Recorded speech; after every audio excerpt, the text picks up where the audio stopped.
नमस्कार, जय हिंद, वंदे मातरम, भारत माता की जय। स्वागत करते हैं आपका अपने यूट्यूब चैनल MS न्यूज़ 2019 पर। फ्रेंड्स, पहाड़ी राज्यों में मूसलाधार बारिश और भूस्खलन से भारी जनहानि हुई है। BSNLU हार्दिक संवेदना व्यक्त करता है। जी हाँ साथियों, जून 2025 में मानसून की बारिश शुरू होने के बाद से हिमाचल प्रदेश, उत्तराखंड, जम्मू कश्मीर और पश्चिम बंगाल जैसे पहाड़ी राज्यों में भारी जनहानि हुई है। 2 दिन पहले भारी बारिश और भूस्खलन के कारण उत्तर पश्चिम बंगाल में 28 लोगों की मौत हो गई है। कल हिमाचल प्रदेश में एक बस के भूस्खलन में फंस जाने से 18 लोगों की मौत हो गई। इसी तरह उत्तराखंड, जम्मू कश्मीर, असम आदि राज्यों में भी कई लोगों की मौत हुई है। BSNLU इस प्राकृतिक आपदा में हुई निर्दोष लोगों की मृत्यु पर अपनी हार्दिक संवेदना व्यक्त करता है। वहीं अगली बड़ी अपडेट की बात कर लें तो साथियों, वेतन संशोधन समिति में सन्नाटा की नकारात्मक भूमिका। जी हां साथियों, BSNLU और NFT दोनों की मान्यता अवधि 16/10/2025 को समाप्त हो रही है। इसलिए हजारों गैर कार्यकारी जो ठहराव की तीव्र समस्या से पीड़ित है, वे वेतन संशोधन के शीघ्र निपटारे की उम्मीद कर रहे हैं।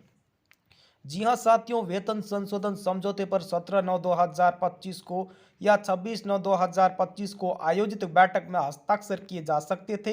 हालांकि वेतन संशोधन समिति में BSNLU के 2 जेई नामितों ने नकारात्मक भूमिका निभाई और इसलिए समझौते पर हस्ताक्षर नहीं हो सके।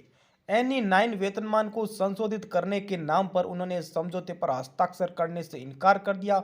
अंत में उन्होंने 8/10/2025 को होने वाली अगली बैठक में पहले CMD BSNL के साथ बैठक की व्यवस्था करने का अनुरोध किया, लेकिन CMD BSNL के साथ बैठक आयोजित करने से पहले comrade Suresh Kumar GS NSTA और 28/9/2025 को एक व्हाट्सएप संदेश प्रसारित किया गया।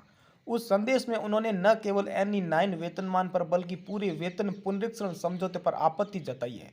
इसलिए BSNLU ने उन्हें एक पत्र दिया जिसमें यह स्पष्ट करने का अनुरोध किया गया कि क्या वेतन पुनरीक्षण समिति में जेई साथी कम से कम 8/10/2025 को होने वाली अगली बैठक में वेतन पुनरीक्षण समझौते पर हस्ताक्षर करेंगे।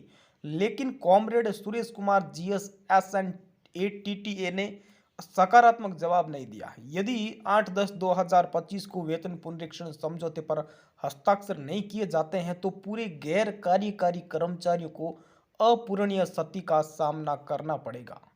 इसलिए BSNLU को वेतन पुनरीक्षण समिति में अपने 2 जेई नामांकितों को बदलने के लिए मजबूर होना पड़ा। अगर comrade Suresh Kumar GS SNATTA ने सकारात्मक जवाब दिया होता तो BSNLU को वेतन पुनरीक्षण समिति से जेई साथियों को बदलने के लिए मजबूर नहीं होना पड़ता।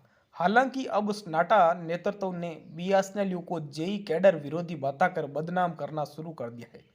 इसलिए BSNLU का यह कर्तव्य है कि वह सभी कर्मचारियों को वेतन संशोधन समिति में हुई घटित घटनाओं के बारे में बताएं। इस मुद्दे पर BSNLU द्वारा जारी एक नोट सभी साथियों की जानकारी के लिए संलग्न किया गया है। वहीं अगली बड़ी अपडेट की बात कर ले तो साथियों, चेन्नई और तमिलनाडु सर्कल के संघर्ष के साथ एकजुटता में AUAB का राष्ट्रव्यापी प्रदर्शन 6/10/2025 को आयोजित किया गया।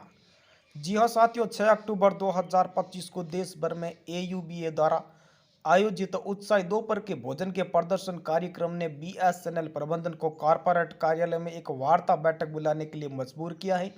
विरोध चेन्नई और तमिलनाडु सर्कल के साथ एकजुटता में था, जहां प्रशासन की कार्रवाई को चुनौती दी गई थी। जुलाई 2025 से इस मुद्दे को सौहार्दपूर्ण ढंग से हल करने के AUAB के प्रयासों का बावजूद प्रबंधन ने उदासीनता दिखाई। हालांकि प्रदर्शन के दौरान अधिकारियों और गैर कार्यकारियों के एकजुट रुख ने कॉर्पोरेट कार्यालय को AUAB नेतृत्व के साथ बैठक की व्यवस्था के लिए मजबूर किया। निदेशक मानव संसाधन डॉक्टर कल्याण सागर निप्पानी की अध्यक्षता से हुई बैठक के परिणाम स्वरूप प्रबंधन ने उठाए गए मुद्दों पर आवश्यक कार्रवाई का आश्वासन दिया। नेतृत्व को एक लिखित प्रतिबद्धता भी प्रदान की गई, जिन्होंने चेतावनी दी कि किसी भी उल्लंघन से तीव्र संघर्ष होगा। फोटोज आप अपनी स्क्रीन पर देख सकते हैं और आप चाहे तो स्क्रीनशॉट ले सकते हैं।